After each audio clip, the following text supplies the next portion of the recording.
Hey guys, how's it going? Dan with Kane Custom Garage, and today I got a little bit different video for you guys. I sort of wanted to share some stuff I've observed since I've started the YouTube channel and some stuff that I've learned that sort of helps me, and I was hoping to sort of pass on some of these tips and tricks that I've found that work pretty good and might help some of my fellow YouTubers with their channels, because I know there's a lot of you guys that are just starting, that, you know, I noticed a couple guys have hit 100 subs, and then there's guys that are sort of like me that are like, you know, getting close to 1,000. We're all sort of in our different little stages, and so I thought I'd sort of share some of my knowledge and what I've learned, and maybe it'll help some of you guys out. So, and I don't want you to think that, you know, I think I'm some kind of a YouTube expert or anything, but I just wanted to share with you some of the stuff I've observed. But first, I got to show you my junk. Look at this. Me and Christina stopped at the thrift store today, and look at these.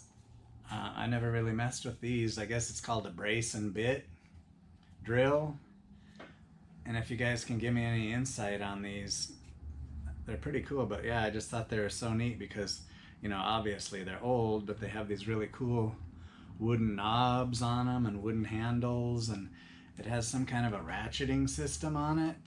So see, I'm not quite sure what's the purpose of the ratchet on these guys, and then you can lock it the other way and it just locks it to where it just makes it a full-on drill, you know. So that's pretty cool. So yeah, this one's not too bad a shape.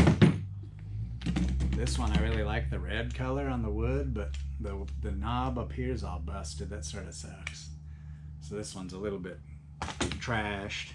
And then look at this one. This one's cool. It's a Stanley number 945. That's what this one says. So that's cool. And then this one is, what does that say? Dunlop? I think it's a Dunlop, made in USA. That's cool. That is so cool. And then what were these ones? This one says made in USA. What kind was this? I thought I saw it somewhere on here. Probably a Stanley. And then that one, and then this one was a little bit, yeah, this one's a Worth. It says Worth on it. That's pretty cool. So anyways, you know me, I can't pass up cheap stuff. I got all these for $8. $8. Oh, and this too, they threw this in. Remember those? The old spouts where you shove it in the oil can? That's cool. Oh, and what else did I find? I found this. Found this at the scrapyard. They just gave it to me. Isn't that cool? I just thought it was cool. And then what else did I find? Oh, at the scrapyard I also found some pieces of chrome tubing so I can make me some more cool zoomy mufflers. Yeah, that's where you find the crap. Just stuff like this. And then I found, what else did I find? Bear with me. We'll get to the YouTube stuff. Found this Oregon bar with some steel, a brand new steel chain. It's a hard-nosed bar, but it's still pretty cool. It would look cool on a classic old saw. I think I gave like 20 bucks for this. Maybe I paid too much, I don't know. But I mean, a brand new chain's, you know, like 30 bucks nowadays, so. Anyways, that's my stuff I found. Oh, and I got something in the mail. Tell me what you guys think of this. So this is a rebuild kit for that Husqvarna 266, and it was an Oregon brand rebuild kit, so I figured it's probably not too cheap a crap. Comes with a variety of stuff. They're out of Canada. They were out of Bruce Mines, Ontario. Interesting. But anyways, it came with a little carb rebuild kit, fuel line, some gaskets, some O-rings, and then it came with the crank bearings. And I'm assuming they're probably a pretty good quality bearing because, you know, the Oregon company was selling them, so, and then seals too. So that ought to be good. So I'm gathering more parts for that. Okay, so let's get down to it. So what I wanted to talk about was the YouTube stuff, and like what I've noticed and what I've seen on other guys' channels. And you know, one of the things I sort of wrote down a little list of stuff, helps me keep my thoughts in order. So let's see, YouTube. So yeah, so you guys just starting out with YouTube, it's a slog. It's like an uphill battle. And like I remember when I first started out, you know, you'd post your videos and you'd get, you know, maybe 10, 15 views. Nobody would comment. You get your friends and family to maybe throw a comment on there because you start psyching yourself out. Well, maybe the comments aren't working. How come nobody comments on my videos? But anyways, don't worry. It'll come. It'll come. You just got to keep slogging along, do your thing. And then next thing you know, you'll be starting to get a few comments here and there. And then it just sort of slowly comes. But don't give up. You know, just keep doing your thing and it'll come if you just keep doing it and try to be, you know, fairly consistent on the upload schedule. I know they say the upload schedule is, you know, the key to everything, but I don't know. I mean, not necessarily, as long as you try to stick to, you know, a certain amount during the week. I'm not sure that it's that important as to what days you do. But speaking of that, I do know that, you know, it helps the time you post your videos. You know, try to stay away from posting something like really late at night, like, you know, past like 11, 12 o'clock at night or 10 o'clock even, because you're not going to get as many initial views. So try to keep it in the, you know, like late afternoon, that type of thing, you know. And again, I'm not professing to be an expert or anything here. And I know a lot of you guys, you know, you're doing the YouTube thing and you don't really care about all that. You just want to do it and whatever happens, happens. And that's cool too. But you know, I'm trying to grow my channel. So anyways, so what else do I got? So yeah, so post times, make sure, you know, you're doing it at a reasonable time, sort of like, you know, think about your prime time stuff, like for your news and stuff, you know, that's always about 4 or 5 o'clock in the afternoon. But yeah, posting stuff late at night, it's not a good jump start for your video. And so anyways, the big thing that I see on these videos, that I see some of my colleagues doing is, you know, the titles and the descriptions are very important if you want to be searchable. And you can't just put stuff up that just says, like, you know, say you're gonna run your XL12 chainsaw, and you put running the XL12 today for your title, and then maybe just a few words in the description. That ain't gonna cut it. You're just killing yourself as far as searchability. You know, they give you 100 characters to do your title. Try to use them all, and you know, and they call it, on your titles, they call it front loading, which means you want your most searchable words to be the first words in the title. So say like, you know, for example, you're going to run this XL12 in your video. Well, the first thing you put is, you know, think about your search words, vintage XL12 chainsaw. So you always want to put that kind of stuff right in the beginning. So put like vintage XL12 chainsaw. You know, I don't, how would you word that? Running, I mean, you can put a couple of words in the beginning, but try to get your main focus words like towards the front of the title. So put like running my vintage XL chainsaw today. And just put as much in the description as you can, because the algorithm looks for all that stuff, and that's how it decides where it's gonna recommend the stuff to people. And if you just put gonna run the XL12 today, that's pretty vague, and there's not very many search words for the algorithm to, you know, to grab onto and put into the system. So, you know, if you're into vintage chainsaws like I am, I always put vintage chainsaws in the title if I can. You know, try to work everything in. I mean, don't make it look weird, but try to work in your focus keywords in the title. and try to use up, you know, all the way to the 100 words if you can, because it's just more words that the algorithm's going to pick up and search on. And so, you know, that's one thing. And then the description is what really is where people are really cutting themselves short. And I do the same thing too, because I mean, the description, you're pretty much unlimited. You could write a freaking book in there if you wanted to. And if you look at a lot of the big YouTubers, if you look at their description, they have a huge bunch of stuff in there, including links and stuff, you know, that they add for their videos if there's stuff that they want to link to. And so anyways, you know, put in there, hey, I took the XL12 chainsaw out today and cut some wood, and we're going to test out, you know, how well it cuts, and we're going to try this chain. I mean, just put as much as you can in there, because that's all search words for the algorithm. And then I've also been noticing people putting hashtag stuff in there. You could put it in the title if you have room, or you can put it in the description. But it seems like these hashtags are sort of the thing now, where you put like hashtag vintage chainsaw, hashtag, you know, whatever. So try to put that kind of stuff in there too.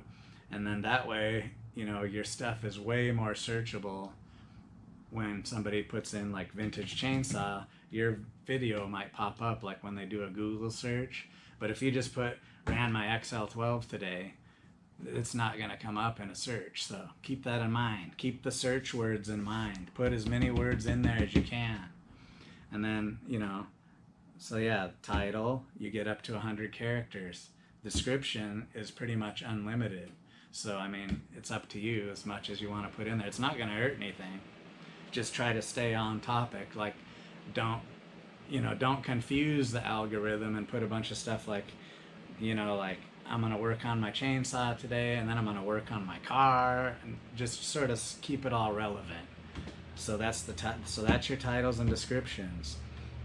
And then, what else is there? And then you've got your, there was something else I wanted to say. I lost it.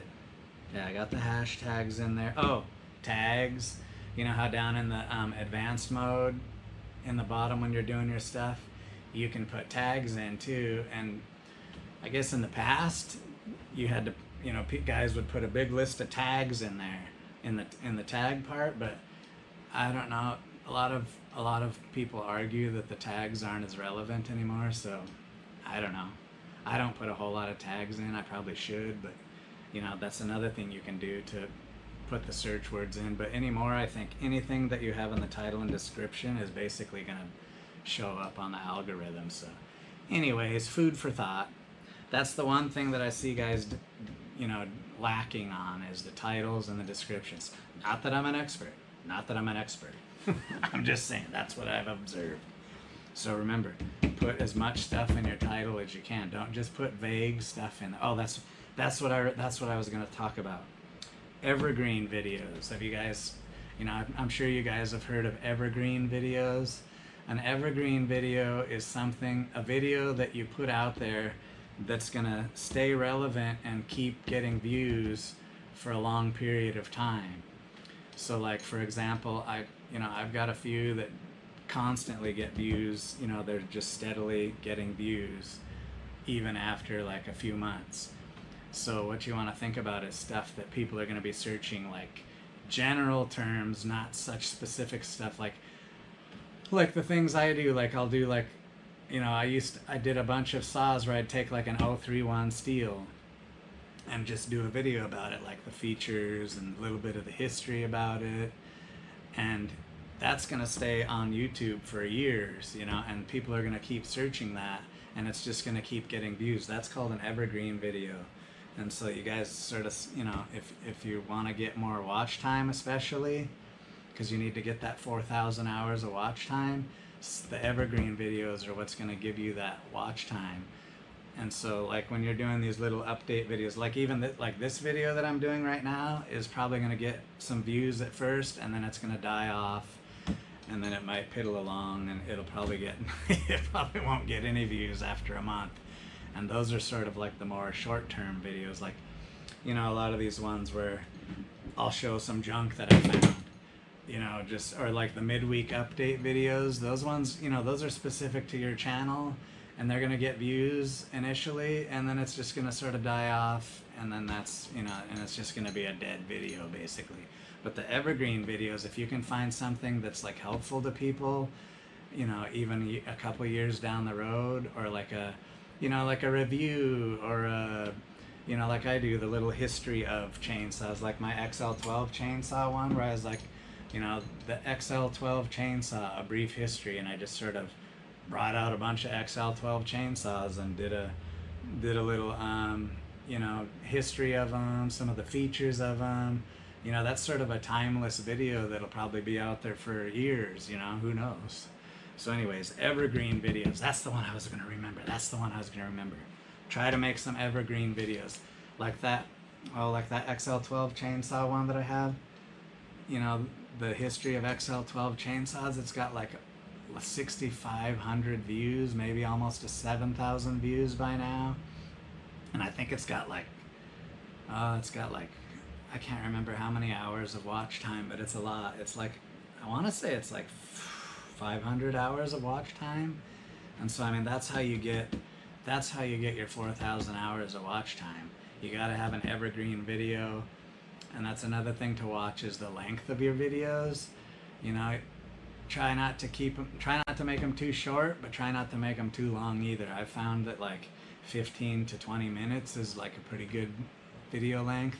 But if you're getting up into like 30 and 40 minutes, you better have something that's pretty interesting to keep people watching that long. So anyways, more food for thought. And so that's titles, that's descriptions, evergreen videos. Did I write that on here? Oh yeah, I did. Longevity. Oh, and that's the other thing. So with those evergreen videos, there's a lag time. So like you might post like a video that you think's gonna be an evergreen video. It'll get some views at first. It'll get like a little ramp at first, and then it'll die off. And it might die off for like a couple of weeks and do nothing. But I've found that, and I've seen this on other videos. You know, I like to watch videos on how to get better at YouTube and stuff, and I recommend you guys do too. Anyways, you'll find that some of your evergreen videos, they plateau for like maybe 30 days. They won't do nothing, and it'll just sit there. But they say that the 30-day mark is when your video will start to get picked up by the algorithm, if it's going to get picked up, and you'll see it'll start to ramp up, bam, and then it'll just keep going. And so anyways, keep that in mind. There's a lag time. Same thing with the shorts. You'll put out a short, and sometime it won't do nothing for like a day or two, and you're like, oh, that was a dud, and then all of a sudden, boom, it goes crazy. Although I've yet to determine whether the shorts actually help your channel or not. I mean, I guess I've gotten a few subscribers off of it, so, and it's sort of fun to make them. So anyways, so that's that. And then what else is there? Stuff that I did when I first started out. Sharing your videos, like trying to get, because that's the main thing, is like, it's sort of a vicious cycle, because if you put out a video and it doesn't get very many views right off the bat, the algorithm's just going to drop it. And that's the way that works. So when you put out a video, YouTube sort of tests it, and they put it out to an audience they think that it matches up with. And if it doesn't get hardly any views, it just sort of gets dropped off the map, and then it's dead pretty much. And so if you can get some good amount of views right off the bat, YouTube sees that and thinks, oh, this is a good video, we'll promote it some more, and so they'll put it out there some more. So I know it's hard, but, and so what I used to do, and I still do sometimes, but I was watching some videos and they said, find a Reddit. I don't know if you guys do Reddit. I didn't know what the hell Reddit was. And find a Reddit, a subreddit that is relevant to what you're doing. You know, like we do chainsaws. And so I'd plunk something in there every once in a while. But the thing with Reddit is you sort of have to get involved in it. Like, you can't just come in there and crash into the place and bam, put one of your videos in, because they don't like that. You have to sort of go in there and be like part of the community, do some commenting, maybe throw in a couple of pictures of your stuff to sort of ease yourself into it, so that you're you know, participating in the community, and then you can drop a video in, and then, you know, they'll sort of accept you. But I'll warn you, Reddit is, people are sort of vicious on there, like, because you get all these people that maybe aren't into what you do, or maybe they're, you know, people on Reddit tend to be the people that are like, you know, you got the know-it-alls and the egotistical people on there, and so you'll put something on there and they're like, look at this idiot, he doesn't even know what he's doing. Like, I put one on there and like it got a bunch of views and stuff, and then some guy's like, oh, like, look at that guy, he rebuilt that carburetor, he looked at the pump side but he didn't look at the other side, and you know, you're gonna get all these critics and stuff. I mean, not too many, but I'm just warning you, you're gonna get some. But it's sort of interesting. So like, I used to post a video and it would sort of get a few little bumps here, a few little, you know, hits here and there, but as soon as you shared it, like on Reddit or Facebook, that's what the next thing I was going to mention, you could actually see all the views that it got. Bam, bam, bam, bam, bam. And then YouTube shows you where your videos are coming from, and it shows, like, you know, Facebook or Reddit. And so, yeah, you can see that you're getting quite a few views. And so when you're first starting out, you know, that sort of helps you. Like, when you post a video, share it to like Reddit or YouTube or one of those, not YouTube, Facebook, and you know, that'll sort of help get the views up right off the bat, and then YouTube might start recommending it. And you'll see it's a struggle at first, but after a while you'll find that you don't have to do that much anymore. Like, I mean, I'll still put stuff on Facebook, but I sort of slacked off on the Reddit stuff, because I don't know, I just don't want to be one of those guys that's like bombing them with videos all the time. But you know, sometimes it's what you got to do to get the videos out there. So that's the other thing. Facebook, you know, find some groups like Vintage Chainsaw Collectors or whatever, you know, whatever you're into, and you know, become a member of that group. But try to be active in the group. Don't just bomb them with a video, because you know, they call that spamming. So anyways, food for thought, something to consider. So that's the sharing part. And then, you know, I don't know, I've got an Instagram page, and I like to put pictures on there. It's sort of fun. Sometimes I'll put videos on there. And on your Instagram page, you can put a link to your YouTube channel. And I'm not sure how many people I've gotten, you know, to come over to YouTube from Instagram. I want to say it's probably not a whole lot, but you know, it's another way to get your stuff out there. So, you know, consider that. Consider doing an Instagram page. It's sort of fun. It's more like photos, but you can put videos and stuff on there too. So anyways, so that's the sharing part. And then what else is there? Oh, thumbnails. That's the other thing I wanted to talk about. And it's interesting because I've noticed a lot of guys, a lot of channels don't bother with thumbnails, like Buckin' Billy Ray. I don't think he every once in a while I'll see him, they'll actually put something in with some words in it, but a lot of times he doesn't bother with it. And you can get away with that if you're a big channel, you know, and they say that that's true. Like, you know, like these ginormous channels like Mr. Beast. You ever heard of that guy? He does all this crazy stuff. He's some kid, and he's got like millions of followers, and so they basically say that guy can post anything he wants, and he's going to get millions of views. And so, but you know, it just depends on how big you are. The more you can get away with, you know, as far as thumbnails and stuff like that. But I think thumbnails are helpful when you're first starting out. So, and I know it's sort of tedious trying to make them, but I mean, even if you took, because I see a lot of these thumbnails, and you know, YouTube just picks, you only get like four samples from the video to choose from if you're just going to use one of the YouTube thumbnails. And a lot of times it's like just some guy's face, you know, sitting there, and it's like not really relevant. It's not going to be very clickable. Like if your big fat face is just on there, it's like, I don't, you know, somebody that doesn't know what your channel's about or who you are, they're not going to click on it. So consider the thumbnails if you want to get, you know, clickable stuff. Like, you know, take a picture of what you're working on. Like, you know, the last one I did, I took a close-up picture of this XL12 and then I put some lettering on it. And, you know, it's not that hard to put a custom thumbnail on your video. When you go to edit your video, you just click on the little, you know, the little pencil edit thing, and then you click on the upload a custom thumbnail. And like I do everything on my phone, and so yeah, I'll take a picture with my phone, and then I'll use my little editing program, which the one I use is called InShot.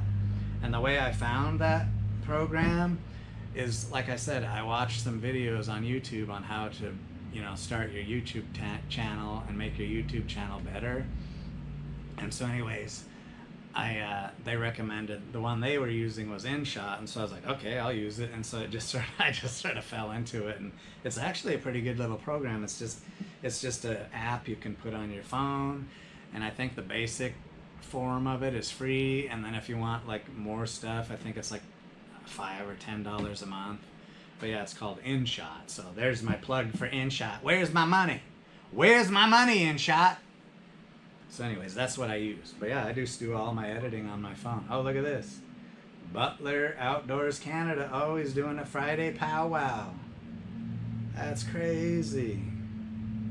So yeah, it must be alive, I'm guessing. So I'll check that out when we're done with this. So anyways, yeah, so do some custom thumbnails, you know, do some practicing. Even if you took like a screenshot of, like, watch your video that you took, your raw video, and just do a screenshot of something that you think looks cool, and then use that for your thumbnail. Because I mean, it can just be a picture, you know. So anyways, try and work on the thumbnails. I know a lot of people don't think they're important, but you know, if you want more people to click on your videos, you might as well give it a shot. So anyways, thumbnails. Okay, what'd we do? We did titles, descriptions, thumbnails, sharing posts, evergreen videos, and that's about it, guys. You know, that's what I've learned, and like I said, I'm not professing to be any kind of an expert or anything. So that's my 2 cents. Hopefully that helps you guys. And then the other thing I wanted to say was, you know, we've sort of got this little community here where everybody tries to watch each other's videos, and we try to get on their lives, and it's like sometimes you feel sort of obligated, like, you know, one of your YouTube buddies will post a video and you're like, oh, he popped up a video, I better watch it and put a comment on it. And it's like, you know, it sort of gets daunting after a while trying to keep up with it all. So what I'm trying to say is, you know, if we all don't feel like we all need to watch every single video of everybody does and comment on every single one, because, you know, that's gonna be hard. So don't feel offended if I don't look at every one of your videos and don't comment on every one of your videos. And I'm sure you guys feel the same way about my stuff. You know, it's just not feasible sometimes. And then that was the other thing too. I lost my train of thought again. There was something else. I lost it. But anyways, so yeah, don't feel offended if if I don't comment on every video and watch every video. You know, that's just how it is. It's hard. And so anyways, okay, that was it, I think. Yeah, so hopefully that helps you guys. And if you have any questions, just, you know, leave me a comment or whatever. Flop it on in there. Alright, guys, that's my spiel for the day. Hopefully that helps you out. Alright, we'll talk to you guys later.